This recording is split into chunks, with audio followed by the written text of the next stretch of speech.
Good afternoon, everyone. And thank you for joining us today for the panel discussion hosted by Next Time on future-proofing your outsourcing strategy. I'm Alpana Shirgaonkar from Next Time, and I'm the Executive Director for Business Process Management, and I oversee the operations for finance and accounting and contract management processes for around 250 global clients. Next Time is an employee-owned, independent, global business advisory organization that has been supporting multinational companies in their various business strategies and projects since the late 90s. We have helped businesses from over 50 countries across their functions to optimize their processes to churn better efficiencies. Next Time has been the recipient of multiple accolades. We were honored to receive the International Accounting Bulletin for the Advisory Project of the Year in both 2017 and 2019. Additionally, we are consistently rated by Euromoney to be among the world's leading tax and transfer pricing firms. NextTime provides multifunctional and digital capabilities across business consulting, business services, and professional services. We provide both public and privately held firms with integrated solutions navigating their complex challenges. We work with a vast array of businesses, industrial, banking, private equity, telecommunications, food processing, aviation, etc. This webinar is focused more towards the business process management and how it is shaping the new normal to become the better normal. With this, I now introduce my co-moderator for the panel discussion, Nikhil Jaiswal. Nikhil is a regional director at Michael Page India and currently leads the Bangalore office catering to clients based out of South India. In his previous role, he was managing mid and senior level recruitment across financial services, technology, and analytics with clients across India. Nikhil has extensive experience in working with MNC clients, having shared services GICs in India and helped many of them in scaling up their local presence by hiring critical talent across mid-senior level. Welcome, Nikhil, and over to you. Thanks, Alpna, for the introduction, and hello, everyone. It's no secret that the COVID-19 outbreak has created a unique operational and business environment, including a large-scale shift to remote working and digital channels in a very short span of time. This in turn has shown a light on the flexibility and scalability of outsourcing as a strategy. For many businesses, small and large, the measures taken to help stem the spread of the pandemic have led to shifting workplaces, declining revenues, and in some cases, workforce reductions, among other effects of varying scales. While some of these impacts are temporary, others will have long-term implications. Therefore, it is critical that partners advise their clients efficiently to help them understand and react accordingly to the current situation, putting their companies in the best position to survive this and future disruptive events. Outsourcing strategy should be carefully considered in these unprecedented times to make it worth every effort. Our esteemed panelists here will take up the subject with the perspective from their experiences in this field. Let us now introduce our panelists for the session. Our first panelist is Philippa Green. Philippa joined Nationwide as head of third-party relationship management to ensure Nationwide spends its members' money wisely, which includes identifying and leveraging strategic relationships to improve service, reduce cost, and to create capacity for supplier-led innovation for Nationwide and its members, and creating a team who contribute real value to the society within stated risk appetite. Prior to joining Nationwide, Philippa worked for British Gas for 3 years. Welcome, Philippa. Our second panelist is Anurag Srivastava. Anurag is a vice president with Everest Group, based in the London office. He leads Everest Group's research and advisory focused on shared services, talent and workforce strategy, and delivery locations. Anurag supports large enterprises and service providers on service delivery strategy and optimization with peer intelligence and benchmarking, work placement and strategies, and also deliver portfolio expansion consolidation advisory. His experience spans across all service stars and regions. He has been with Everest Group for over 10 years and was with eValueServe for 5 years prior to that. Welcome, Anurag. Thank you. Our third panelist is Suzanne Evan. Suzanne is the head of operations at Nationwide Building Society, where she has been since May 2016. Prior to Nationwide, Suzanne was at Capita PLC for over 12 years in a variety of different senior roles, including leading transformation programs, leading outsourced customer service functions, and working on new bids and sales opportunities. Welcome, Suzanne. And our fourth panelist is Karthik Nagarajan, Managing Director for Operations and Sales, Business Process Management, Analytics, and Supply Chain at Nextime. Karthik has over 20 years of rich experience in business process management and has worked with firms like HCL, WNS, Aviva, Avaya, and WPP. He has successfully turned around global captive and shared services operations, accelerated revenue, and delivered ROI to the stakeholders in the IT, BPO, media, and insurance industry verticals. He has led global innovation initiatives, including the setup of innovation labs, digital technologies, and an India-based COE. Welcome, Karthik. I would like you to inform us briefly about what BPM means at Nextime. Yeah, thank you, Alpana. So, quickly talking about what BPM means to Nextime. At Nextime, it means that we're bringing value to our clients, our customers, and our stakeholders. And the way we do it is by building world-class processes, adapting to the business environment and leading the change, having subject matter expertise so that we build on the capability both on our side and for our clients. Last but not the least, integrating technology into the process. And for that, we can say that doing all this, we have close to 1.5 decade of BPM experience serving all kind of customers, from Fortune 50 to Fortune 2000 across Europe, APAC, and North America out of our multiple delivery centers across India and other parts of the world. Our primary industry focus is mainly healthcare, food processing, pharma and chemicals, aviation, BFSI, to name a few. Our work requires us to hire, train, manage, and retain qualified professionals. When I say that, we're talking about lawyers, we're talking about chartered accountants, CPAs, data scientists, data engineers, and so on. We have in-house specialized team of these professionals who are serving BPM, analytics, automation, project management, process consulting, and change management professionals. So that's what BPM means for us. Moving on, in terms of the service portfolio, broadly we're talking about 4 kind of offerings so that it provides a lot of flexibility to our clients. One is the managed services, wherein we manage the end-to-end services for our clients. One is the shared services, wherein we find, locate, and do the change management for our clients to be setting up the shared services in India and any other location that is preferred. Third is the project management and the process consulting, wherein we do the end-to-end consulting, starting from being a project management office for the CEO and the CXOs to being the process consultants for the board. Last but not the least, it's about the data management, reporting, analytics. So all these 4 are the facets that we bring to the table for our clients. Thank you. Thank you, Karthik. Sorry, Karthik. Go ahead. Sorry, Karthik. Okay, thank you. Thank you. So moving on, we're talking about the value addition for our clients. So we basically deliver the value through our SMART metrics, which we all know, which is a specific, measurable, achievable, relevant, and timely metrics. And the top 5 value that we've been able to derive and deliver for our clients, the number 1 are in the transformation journey for cost reduction, for revenue growth, and the end user experience. So that's our top, one of the 5.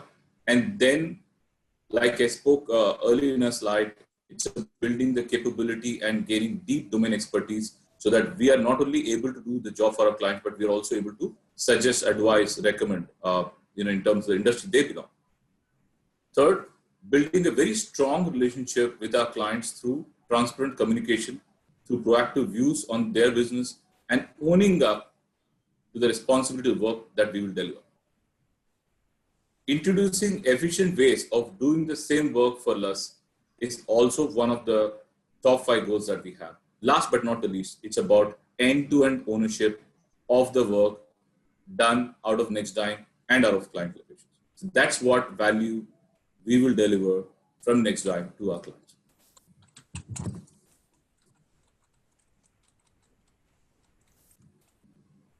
Thank you. Thank you, Karthik, for this information. Some quick hygiene checks. For the ease of this discussion, the audience is in listen-only mode. And if you have any questions for our panelists, please leave them in the question box, and we will be happy to address them at the end of the panel discussion. We have poll questions for the audience, which will pop up during the discussion, and I urge all attendees to participate in providing their answers. Before we address our first question to the panelist, I think there is already a question popped up on your screen. What drives organizations to outsource in the first place? Current cost structure, focus on their core business, gain access to expert talent and knowledge, and improved service and efficiency. So select your option.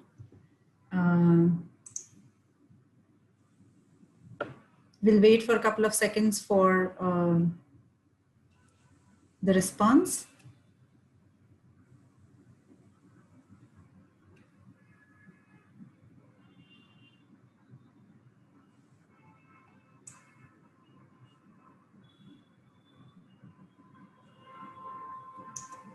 So thanks, Alpna. It seems like everybody in the audience, or most people, believe that the organizations outsource to focus on their core businesses, which is outsource their non-core work. So thanks everyone for sharing their thoughts. With that, let me address the first question to Karthik. As many business strategies evolve over time, has outsourcing as a strategy also become a necessity for a global business? What do you think, Karthik, on that? Well, Nikhil, I think it's very interesting question that you just brought. Basically, when we look at outsourcing, it has evolved in many, many manners over a period of time. And it's come on various shapes and sizes. And I would say the one thing that is standing out is the flexibility, which I think is the key benefit for outsourcing, right? And why has it become a necessity? And there are some obvious choices we all know, right? One is the cost. The lowering of the cost could be one.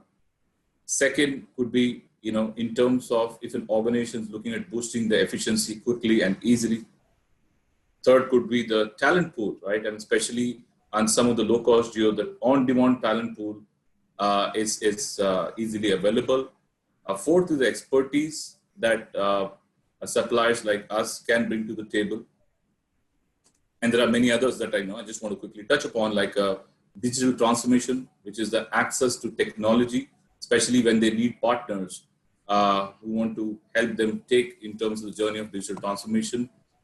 Supporting the growth, right? If an organization wants to focus on the growth, they need partners like us.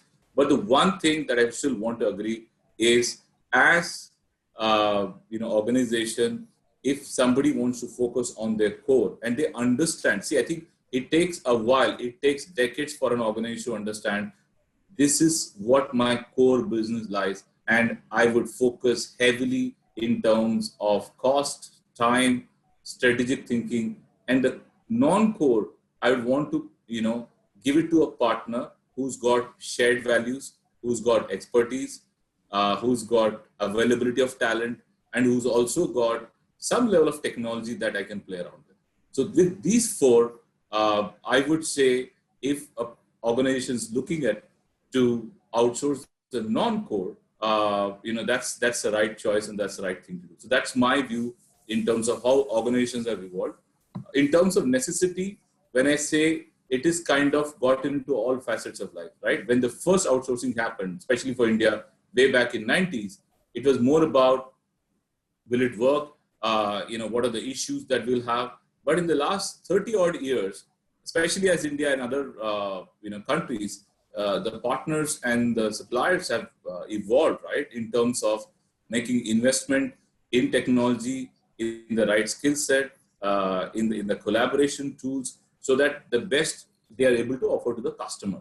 So now it's more become a necessity than a strategy, right? So I would say these are the reasons why, if I can assume, an organization is looking at outsourcing as a necessity than a strategy, they are not too off. Thanks, Karthik, for sharing those valuable insights. Let me move down the table to Anurag. Anurag, given that you work with the clients across functions and industries, What's your view on whether outsourcing as a strategy has become a necessity for clients?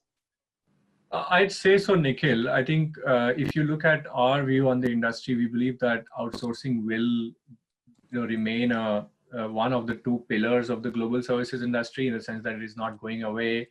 We see that there may be some shifts of the pendulum towards either companies trying to insource more based on their current strategy. Some may be trying to outsource more for various benefits, but we believe that outsourcing as a strategy will continue to be one of the two key pillars. And both sourcing models, if you look at the past 20 years or so, they have been growing in step with each other. Yes, in some years there may be a tendency towards more insourcing, like there's some wave towards that right now, but also in select areas, we are seeing more outsourcing happening. And it all goes back to, I don't think there is an industry level view that you can build. It is more a company level view on led by the objectives and what are the targets that is the company is trying to achieve. So like we saw earlier, if the company wants to focus on their core of operations, why take the bother of specializing in finance, let's say, right?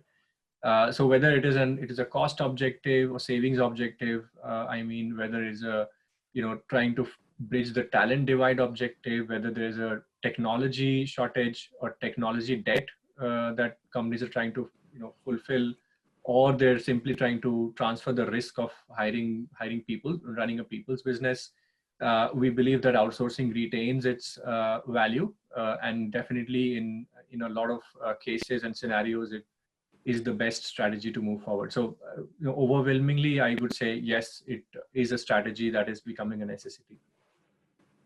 Thanks, Anurag. Let me move on to Suzanne now.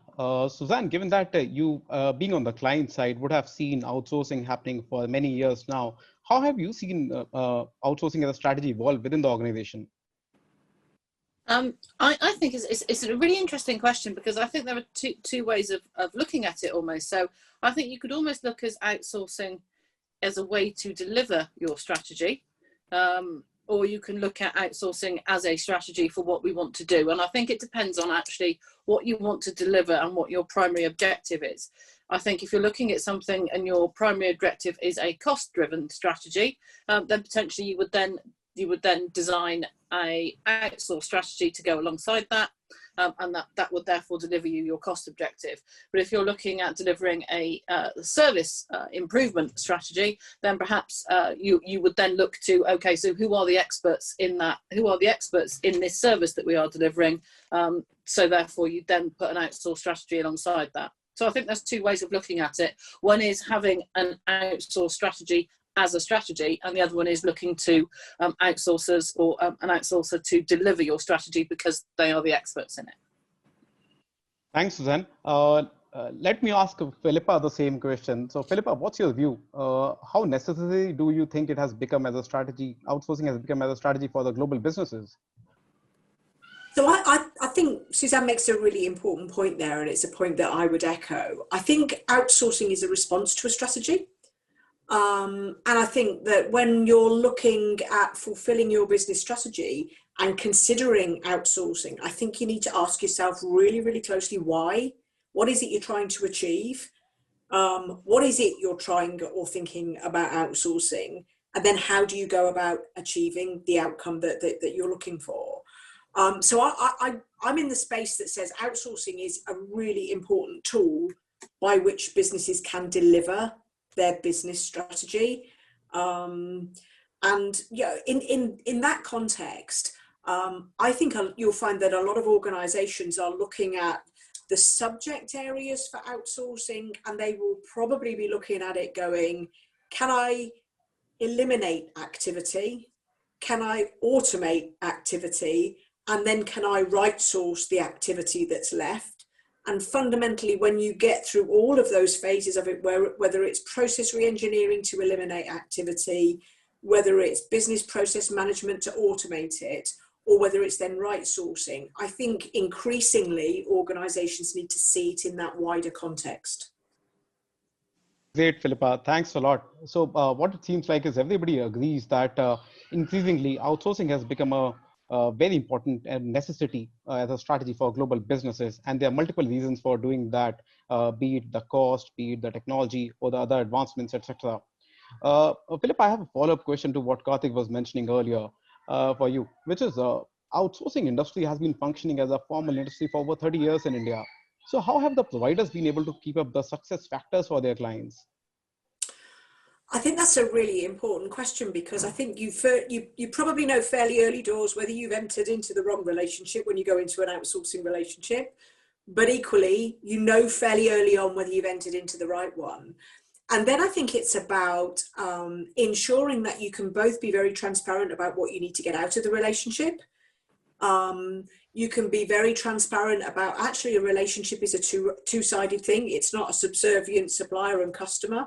And I think the relationships that have seen the test and stood the test of time, certainly the relationships that I've been involved in, are where you have very, very open dialogue, where you understand that the customer in all of this is the customer of the client organization, and both outsourcer and client organization need to be focused on doing what's right for the client, for the customer. And sometimes that takes you to a place where the outsource organization actually challenges the client to say, no, I actually don't think that's going to deliver what your members or what your clients need. And that's something that's really, really important. It was when I worked at British Gas, working with partners who really got the British Gas's customers were their customers, and they helped us deliver an awesome service for them. And I think in Nationwide, similarly, we are looking for partners who will work with us that put our members at their heart of their thinking. And I think it's by getting that intimacy and understanding that a client's customer are the really most important part of it rather than client themselves. I think that's when you can get to a really, really positive relationship. But openness, authenticity, willingness to challenge, focus on the outcome, I think those are the critical pieces, and working closely together. Oh, that's a great insight, Philippa. Thanks a lot for that. Karthik, what's your view on this? See, first of all, let's, I want to quickly summarize the top 5 that Philippa mentioned, right? So, together with the client, we need to service customer requirement is the first prima facie. That's what we all here for. And then in terms of the overall objectives, right? So purely from a service provider, a customer needs somebody who can eliminate, who can automate, who can standardize and add value in all these kind of facets, right? So the first thing we would like to do is actually make a lot of investment in terms of the skill set of employees we're going to build for the future, right? Because we've all been talking about automation. We all know automation is not a magic wand that we're going to press and a button and then we're going to get it in 3 to 6 months. No, sometimes it happens, sometimes it takes 15 months, sometimes it never happens. So I think that's where the skill set is very important. And as next time, as KP, we are constantly looking at hiring and training people and putting the skill set on the game for the next or the future. That's one. Second, in terms of the technology, we also have partnership alliances with the technology partner who have shared values with us so that together we can go back. So if anything, we are looking at advanced collaboration, not only with technology, but technology, consulting and subject matter expertise so that our client gets the best, right? So we don't want a client to go to one vendor or one service provider for process, one for automation. It should be a one-stop shop integrated solution back to the client. So that's what we're trying to heavily invest with, considering the future. The other thing that I would necessarily agree in terms of how these things have evolved in terms of sustainability as a BPM model, it is also about the openness of dialogue with the client in terms of the pre-contract negotiation and in terms of the change management that we bring about with the customer. So these are the key ingredients to success. And that is why I would say at providers like NextDime, we've been heavily investing in all these aspects of change management, building capability, collaborating with the right technology partners, and also getting to know what the client's customers' needs are. I think if you're able to focus on these 4 or 5 things, Nikhil, that's my recommendation for my fellow colleagues who are offering services to the customer outside India. These are the 5 things they should be doing.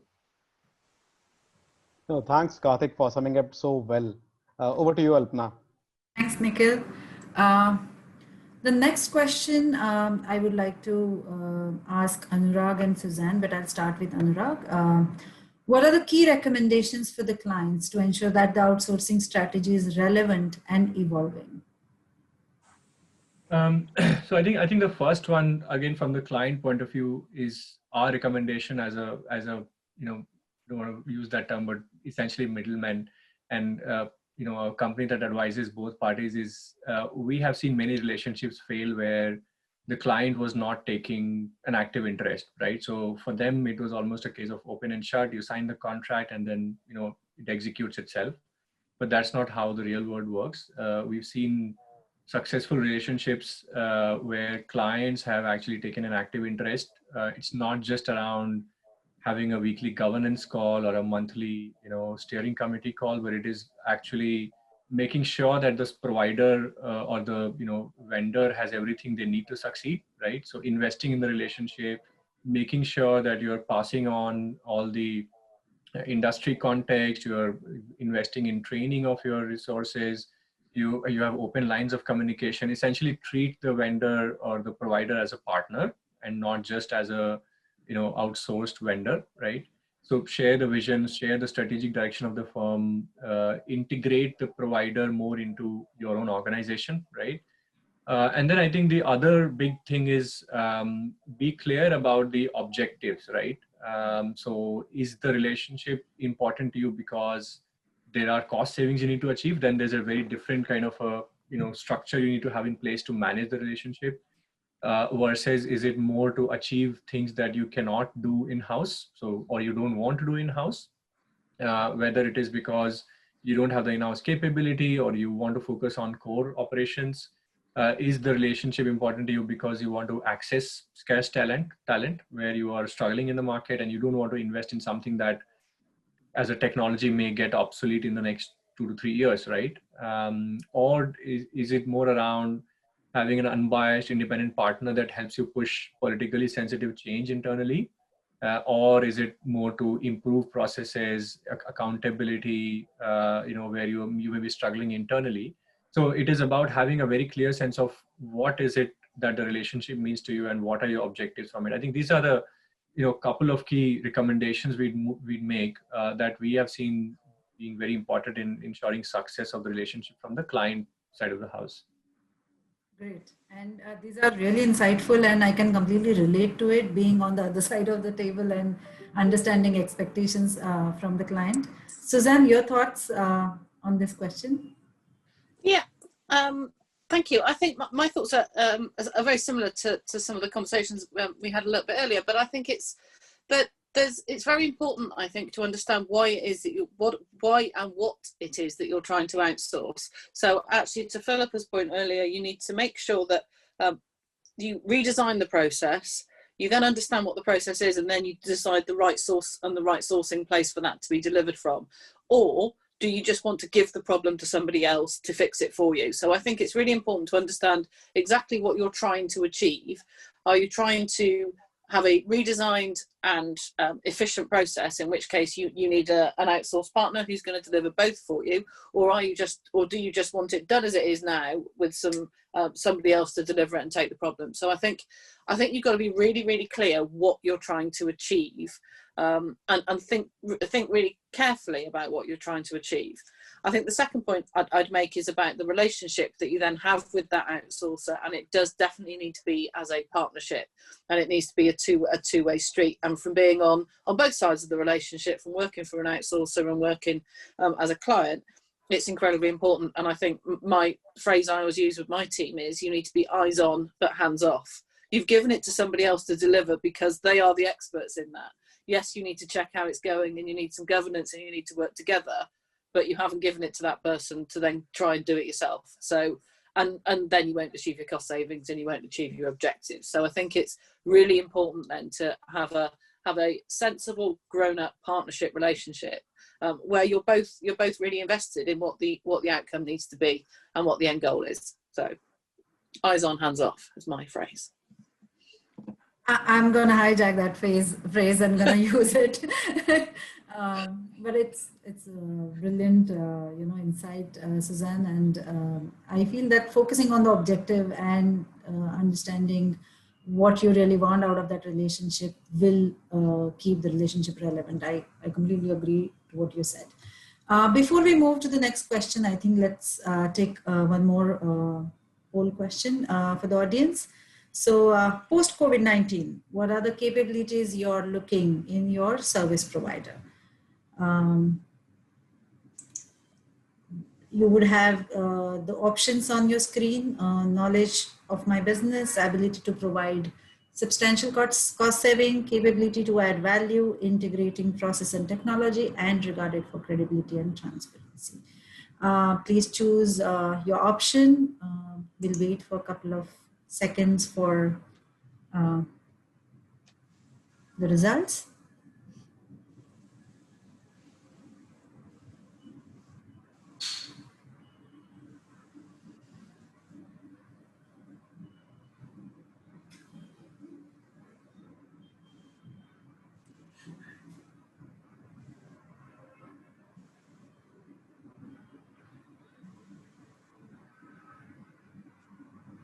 Here we go.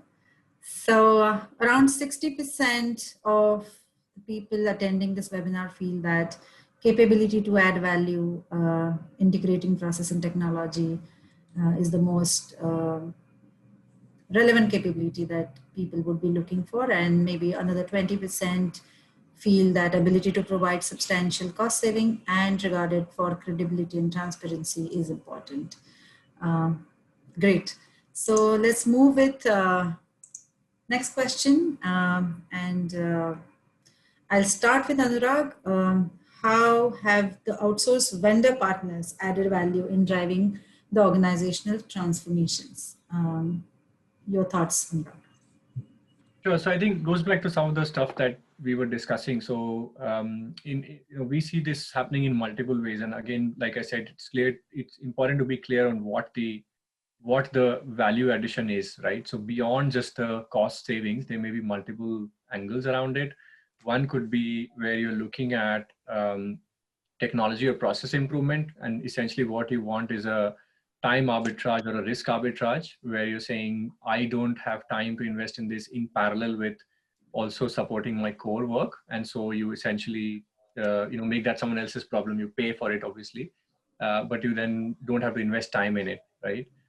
The other is, like I said, risk arbitrage. So where you don't want to invest in something with the knowledge that it may not turn out to be how you want it to be.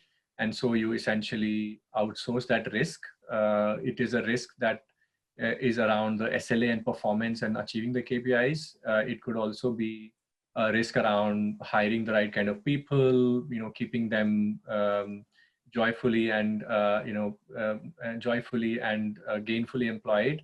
As well as investing in retention and making sure that people are happy and enjoying work. So that is more of the risk arbitrage. I think the other ways in which we see this happening is, like I said earlier, bridging that talent divide, right? So as talent becomes one of the most critical factors for service delivery, we're seeing multiple cases where clients are struggling or enterprises are struggling to hire for the right kind of skills, right? And rather than competing with service providers that may in some markets actually be much bigger in terms of their brand name or in terms of their headcount, and they may struggle to compete with that kind of richness of a variety of kind of work that providers can offer or the branding that they bring. Especially if you're a brand that does not operate in that local market, you may actually want to outsource the work and actually be able to hire the right kind of talent. The other is that other corollary of this is that what you also get is more flexibility, right? So rather than having to go through the process of hiring discrete and different kinds of talent, you can actually get most things at one place, especially if you work with a large diversified service provider.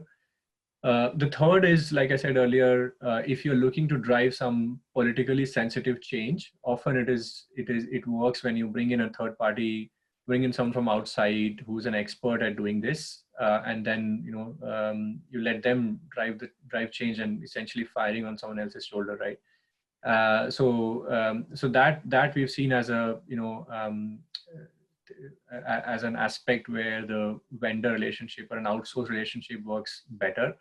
And then finally, we've discussed this in the earlier. This is a sort of a baseline, sort of a hygiene factor where you're obviously looking for some cost savings.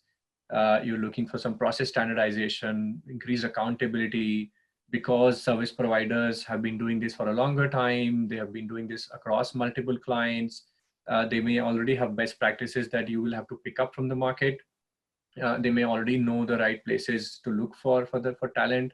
So it's just, you banking on something that has been going on and successful and active for a long time versus taking the risk to build it on your own.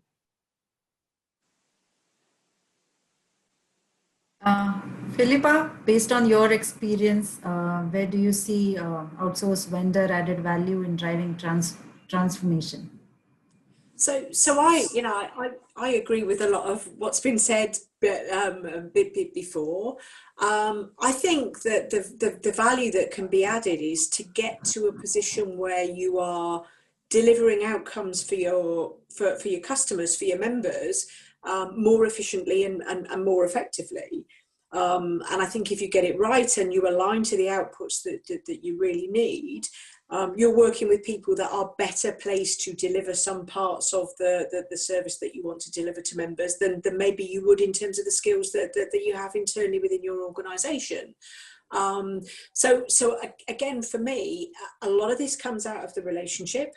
If you've got a partner who will work with you and challenge you positively and constructively, and can not just do what the contract says or what the client representative says, but really think about the outcomes that you set out on the journey together for, and keep all of us honest on it, then I think it drives that transformation space.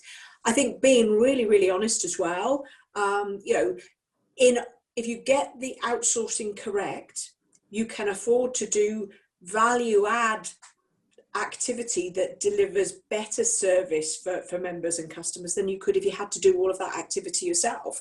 So it allows you to offer elements of service that maybe you couldn't if you weren't working with an outsourced partner on it. Fantastic. Thank you, Philippa. And Karthik, your views on this?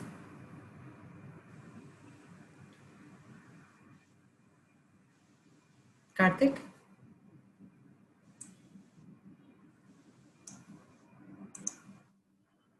I think sorry, Karthik, I was maybe he kept talking on mute, so sorry for that. So what I really liked about Philippa's comments here is if you choose the right outsourcing partner, and if the partner is able to challenge the client based on the customer need, I think it's a job well done. I think from that perspective, there is a huge responsibility of a supplier or vendors like us to ensure that we do the following, right? The first thing from my side, the value is you should know the business, right? So if you know the business really well of your client, there is a very high chance that you're able to understand the nuts and bolts and nuances. And the way we do it is we hire the subject matter experts from the industry on our board, we get the process experts, and then we go deep, right? There has to be an investment from suppliers or the vendors as well. Because if you don't make such investment, the chances are that you're only going to focus on SLA, like she said, right? I mean, we need people who go beyond SLA. And how you're going to do it is you make some upfront investment. The second thing is in terms of the construct, the dialogue, how do you make the smooth dialogue is purely through openness, and the contract should be flexible enough, right? There are times when as suppliers or as partners, you're going to over-deliver. And there are times when you can see things coming your way that act as impediments, stumbling blocks. The proactive communication with your customer, with your client is going to ease out. And that's the biggest value, right? If as a supplier, you can say 3 months down the line, you're going to face a cash issue, right? And a CFO says, oh, really? But I don't see it in my prediction, right? And then you're going to reason it out based on collections, based on market situation, based on their top 20, if they're doing well or not, and if you have some market information of your client's top 20 customers, one of these were 80-20 model is not doing well, and therefore it's going to impact your cash projections. Now, these are some of the values you can go and add back to your existing client. So from that perspective, I would say, a supplier has a huge responsibility to ensure there is a partnership model going on in terms of communication, in terms of predictive thinking about the business and their customer. And these things can only happen if you're making the right investment. And like I've been harping upon, is in terms of developing deep domain expertise, get some technology, get some analytics going on. Because as next time, we do have array of services on analytics, and especially the predictive model is where it's going to help our customers with their customers too. So that's, for me, its value. Then there is a software aspect that we cannot miss about, right? The software aspect is about the values, right? Are you a transparent organization?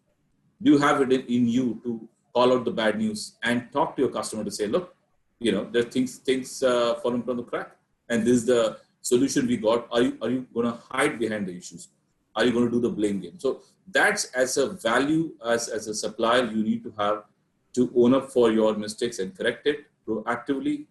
At least have have an honest submission about the issues that you are facing, and have a dialogue with the customer.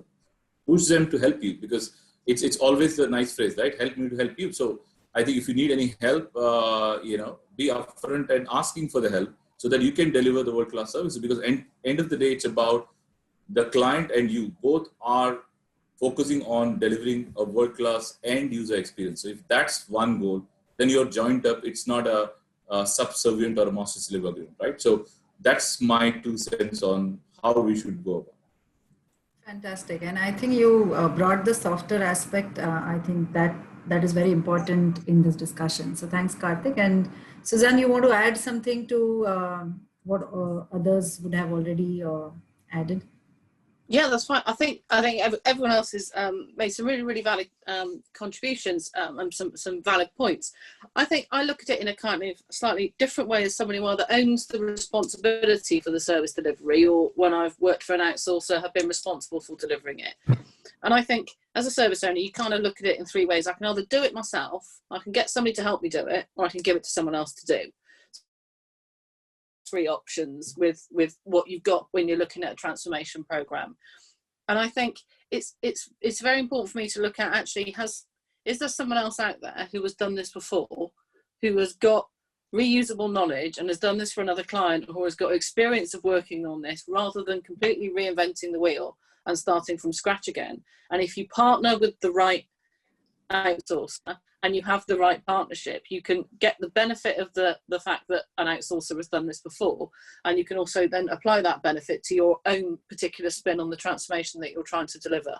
So I think it's kind of, there's an awful lot of experience out there, and I think sometimes where the client, if you like, is looking to outsource or is not looking to outsource, we kind of think we can do this ourselves, and that might potentially take an awful lot longer and therefore cost a lot more, because they haven't asked for some help to do it. Great. Thanks, Suzanne. And over to you, Nikhil. Thanks, Philippa.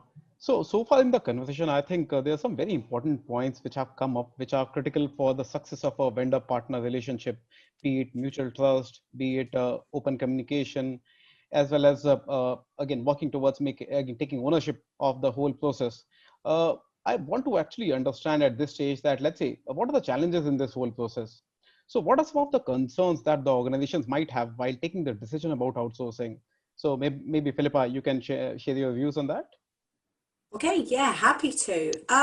So I think if you get it right in terms of your thinking and your strategy, and you understand the why, the what, and the how, then whatever risks and concerns there are manageable. But let me talk about a couple, right? As an organization, you might outsource service delivery. You don't outsource responsibility for your customers, for your clients. And particularly for Nationwide as a building society, our members are absolutely part of our organisation. We are there for our members. We don't have shareholders. That's exactly what we're there for. So it's really important that when we're thinking about any outsourced decision, We are recognizing that you might outsource the service delivery, but you don't outsource the responsibility. And in the financial services sector, if we weren't capable of reminding ourselves about that, we have very, very strict regulatory regimes that remind us of that through the EBA guidelines and the EBA regulations. So one of the concerns is, are you going to work with someone that actually understands the implications of what they're doing on your behalf, because you still remain responsible for it, even though you're not transacting it. And I think that's potentially where some of Suzanne's focus in terms of, I love that saying as well, eyes on, hands off. It absolutely has to be eyes on, because if there's not, and something goes wrong, you still remain responsible for it. I think that's one really important point. And then I think the other thing that you need to think about is the implications for an organisation such as us, nationwide with a social purpose. Can you square outsourcing with your social purpose about building society nationwide? So in the context of the values of your organisation, how do you make the case for outsourcing, and how do you make it fit culturally within your organisation? Those are some of the concerns that I think about. I'm not going to go into all of the detail about how you get the contract right and various things like that. And I'm sort of like taking that as a given, but the cultural fit and the fact that you can never outsource a responsibility, only outsource the service delivery. Thanks, Philippa. I think you raised a very important point over there, that in a regulated industry, the partner should also understand the, let's say, the implications of compliances in case there's a laxity on their part. So that's a very real risk. Suzanne, you would like to add anything on that? Yeah, I add to that from Philippa's done a really good job of covering from a nationwide point of view. I've worked across a number of different sectors, from local government, customer service, financial services, etc. And I think one of the concerns that you find is a kind of almost like a losing control. If you're looking to outsource something, am I going to lose control of this? And how will the outsourcer's culture fit with the culture that we have for our existing people? And how can you blend and merge those two cultures together, I think, and make the people who are potentially on the phone talking to your customers still feel like they work for you, that they have the client brand, and how do you keep the brand going? That's actually very relevant. So I like to understand from Anurag that, let's say, there are two important points which come up over here. One is the culture fitment, as well as second is the regulatory aspect. What do you think? What are some of the recommendations to address such concerns? Yeah, so I think the cultural part is very important, and there's two aspects of that. One is the, how does my organization react to outsourcing, right? And the second is, will the vendor partner actually understand my culture? And if my culture is to treat my members as family, then will the vendor also understand this and behave accordingly, right? So one of the things we have seen companies, how they're addressing such concerns is, invest in due diligence before you select your partner, right? So select a partner that fits with the mission, that understands your vision. You can probably get a good sense of the firm culture of your vendor partner in the due diligence phase. Obviously, you can't do it enough because there's not enough time. It requires investment as well, but you can probably get a good sense in that phase. And like Philippa said, in the first few months or years, you can probably get a good sense of whether this is going in the right direction, right? So that, I think, is paramount. Invest properly in finding the right vendor partner. Don't always assume that a bigger service provider is always better, right? Because then you may run into problems of not getting enough attention, you being a smaller fish in a bigger pool, not getting enough access to the vendor partner's leadership, right? The other one, I think, goes around to, while there has to be significant amount of trust in the relationship, often you cannot leave things entirely to trust, right? So we have seen good results where along with the trust, there's also something documented, right? So adopt some contracting best practices, talk upfront about what is the kind of value you want delivered out of the relationship, whether how are you going to deal with price escalation if your requirements and requests to the service provider become over time complex, right? To what degree do you want the provider to bring in transformation tools to the relationship, to the, to the body of work? What is your expectation for automation, right? And then does it link itself to year on year, price decrease or rates decrease, whatever the case may be? And are they happy with actually cannibalizing their own revenue by slowly automating and taking away that body of work entirely, right? So again, there is some of these you can achieve with trust, and that is the utopian setup. But often you need to fall back on some of these forcing mechanisms so that there is goodwill in the relationship and investment from both sides. And then finally, I think one of the other concerns we see in these relationships is around losing control, but there's an aspect around, will we expose our data too much, right? Will there be a cybersecurity or a data security risk? And we've seen companies trying to use some technology measures, putting in place guidelines and technology platforms and applications to make sure that that part is covered as well. Sorry.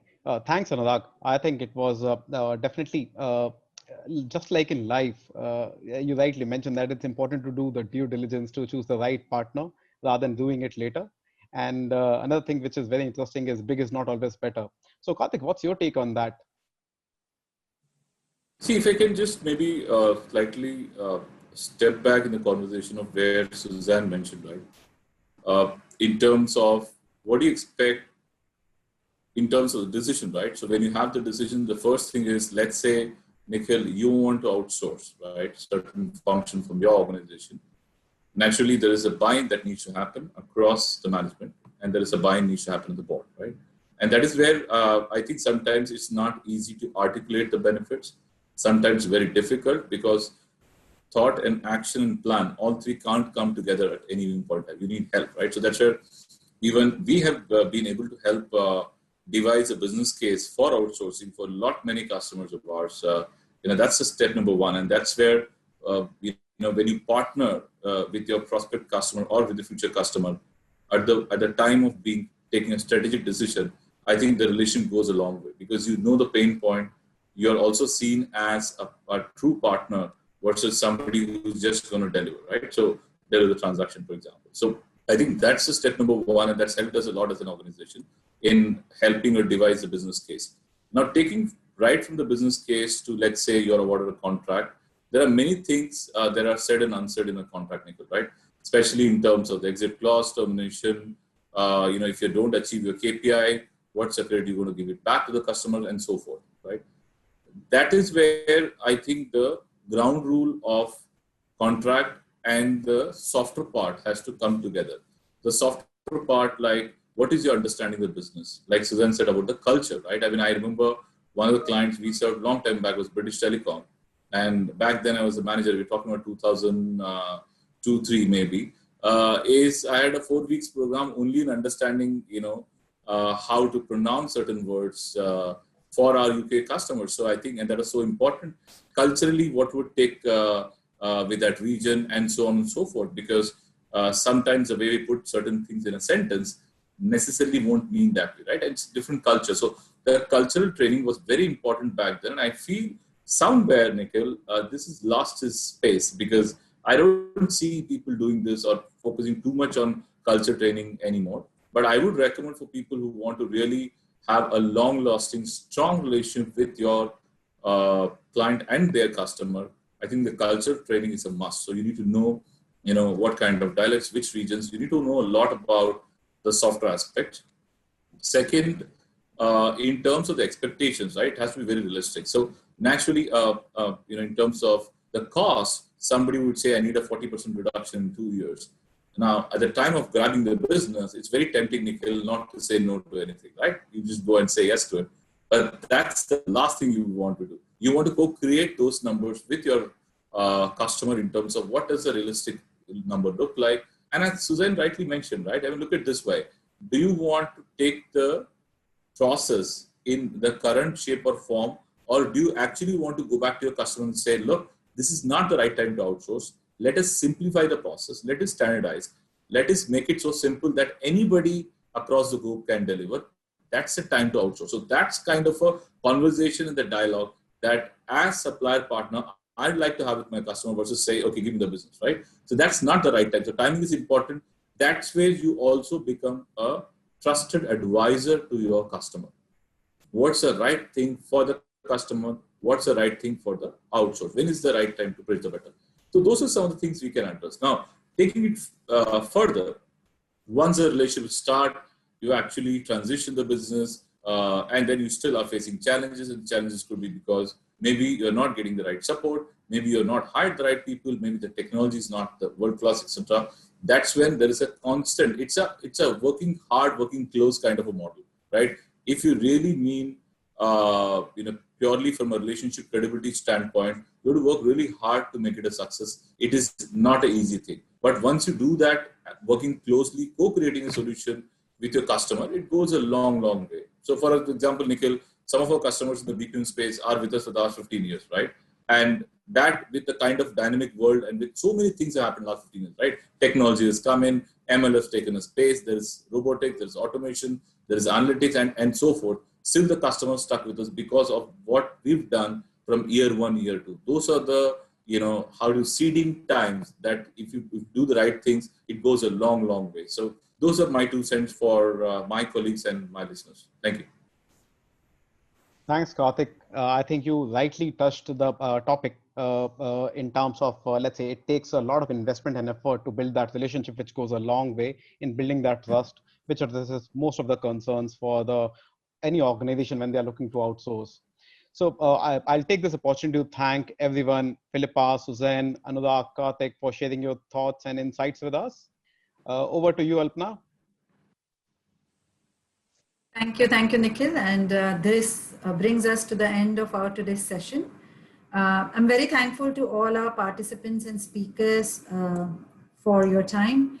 We hope that you have drawn great amount of information from the session and that it will help you understand and evaluate your strategies and make informed decision taking into consideration operations, deliverables, most definitely the expectations of key stakeholders. All our participants are welcome to connect with us at Next Time. On behalf of the team at Next Time, I thank our distinguished panelists and my co-moderator for sharing their valuable experiences and the participants for actively participating in the session to make it a success. Thank you once again, everyone, for joining in. Stay safe, stay healthy. Thank you. Thanks, everyone. Thank you all. Thank you.